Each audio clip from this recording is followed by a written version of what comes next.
The night my parents finally walked into my home, they stopped so suddenly in the doorway that the jazz music seemed to pause with them.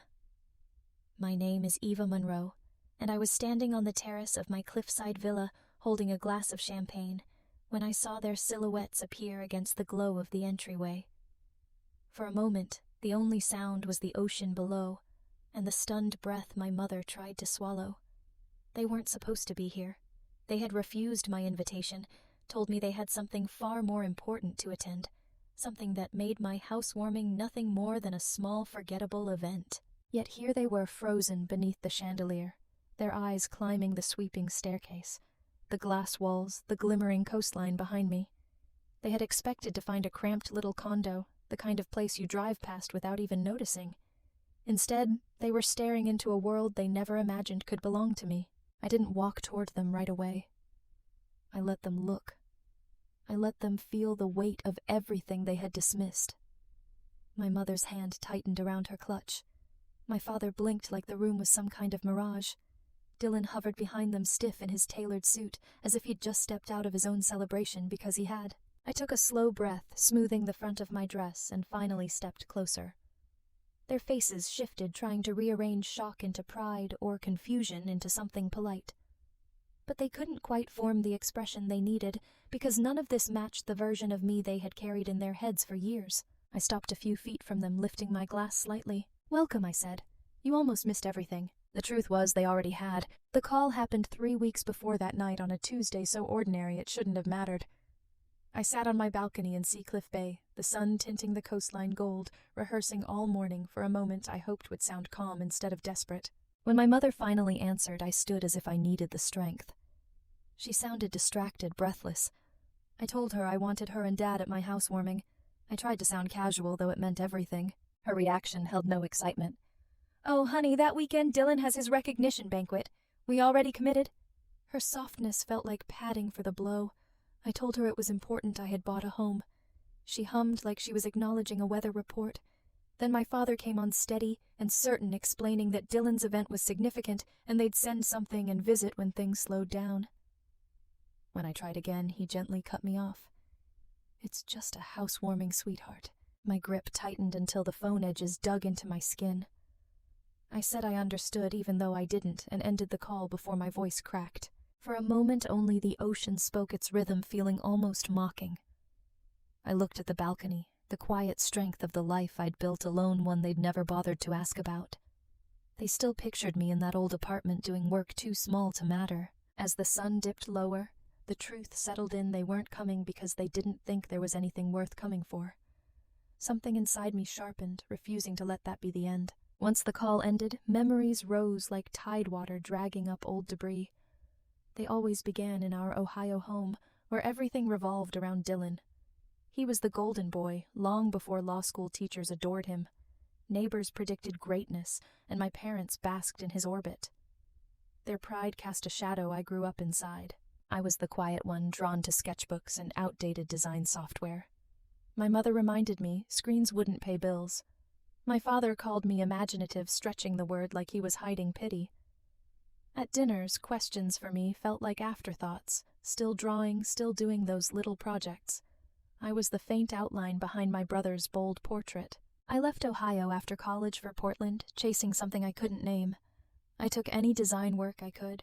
Logos, graphics, small websites, living mostly on cheap noodles in a tiny apartment. My parents visited once. They brought Dylan. Portland is where everything shifted. I met Marco through a tiny startup project. He looked at my work like it was more than a hobby. He saw vision. After the project ended, he suggested we start a studio, something bigger than logos. It sounded impossible, but he said it like certainty, and for once someone spoke to me like I wasn't an afterthought. We grew slowly, then steadily, until companies I'd admired from afar were calling us. I reinvested everything and built a life nothing like the one my parents imagined. But I never bragged, never tried to compete with Dylan. I assumed they'd eventually ask. They never did. That realization hit me as I leaned on my balcony rail. The ocean felt endless. Home felt small. They didn't underestimate me out of cruelty, but out of habit, and that hurt most. Something in that habit had to break. A week later, I flew back to Ohio for my grandmother's birthday, hoping something would feel different. It didn't. The same dim Italian restaurant, the same seating arrangement, the same polite but distant greeting from my mother. Dylan hugged me with the breezy tone he used for weather updates. Dinner played out as always, Dylan at the center, my parents hanging on every word about his latest case. When they turned to me, it was with surface-level prompts. My father casually said he hoped I was finding my footing out west. I said things were good. He nodded, satisfied. Then came the moment I wouldn't forget. My father stood to toast my grandmother, then effortlessly shifted into praising Dylan's upcoming banquet, his dedication, his success. The table clapped. Even the waiter paused. And of course, he added with a smile meant to include me, "We're proud of you too, sweetheart. Still figuring things out west." Awkward laughter rippled. My mother gave a sympathetic smile that made it worse. My grandmother squeezed my hand under the table and whispered, "Some people don't notice what's right in front of them." I didn't defend myself. This wasn't the room for that. Instead, I unlocked my phone beneath the table, opened the event planner's email, and hit confirm. The quiet chime felt like a vow. If they refused to see me, they would one day realize what they'd missed. I wasn't going to shrink for them again. Back in California, the air felt sharper, like it meant to wake me. The morning after returning, I stood in my living room with the ocean glowing through the glass walls and saw the villa as something new. Not just a home, but proof of everything I'd built. The cliffside rooms reflected each choice I'd made. The tall windows framing the shifting tides. The clean kitchen built for long hours, the studio lined with sketches old and new. Marco arrived with coffee and grinned. "You're underselling this place. One photo and people will assume you run a Fortune 500. He wasn't wrong. I was the one who'd kept everything small private enough that my parents barely knew me. He told me Harper from West Coast Living had responded she loved our work and wanted to feature us in a piece on women-led design shaping West Coast tech. The idea thrilled and terrified me. It would be public, permanent. I agreed anyway. Over the next few days, the villa transformed, soft lights draped along the terrace, a jazz trio, rehearsing by the pool, florists filling the rooms with peonies and eucalyptus. Every detail echoed the life I'd carved out of late nights and risky decisions. One evening, Ruby called from Portland, furious, after reading the family group chat, and my mother calling my villa a cute little place. She vowed her whole studio was coming to the party to celebrate someone who had always shown up for them. After the call, I stepped onto the terrace. The lights glowed in the dusk, the ocean stretching calm and steady below. Something settled in me, not anger but certainty. They had decided my life was small. I was about to show them how wrong they were. The night of the party arrived with a stillness that felt like held breath.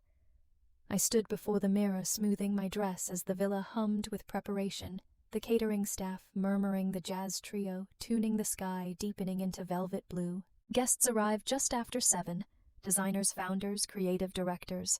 Their laughter filled the villa. Some wandered through the rooms with reverence that made me blush. Harper arrived with her photographer and asked to shadow me. I surprised myself by saying yes. Ruby burst in with a storm of Portland artists hugging me so hard I nearly stumbled. For the first time in years, I felt surrounded by people who truly saw me. I was by the pool discussing a project when the valet approached. Nervously, a car had arrived with no RSVP. My stomach tightened. When I turned, 3 silhouettes stood beneath the chandelier.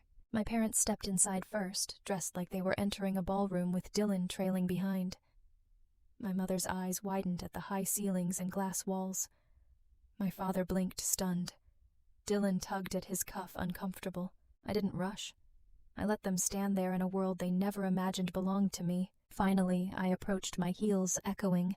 My mother tried to speak, but faltered between awe and apology.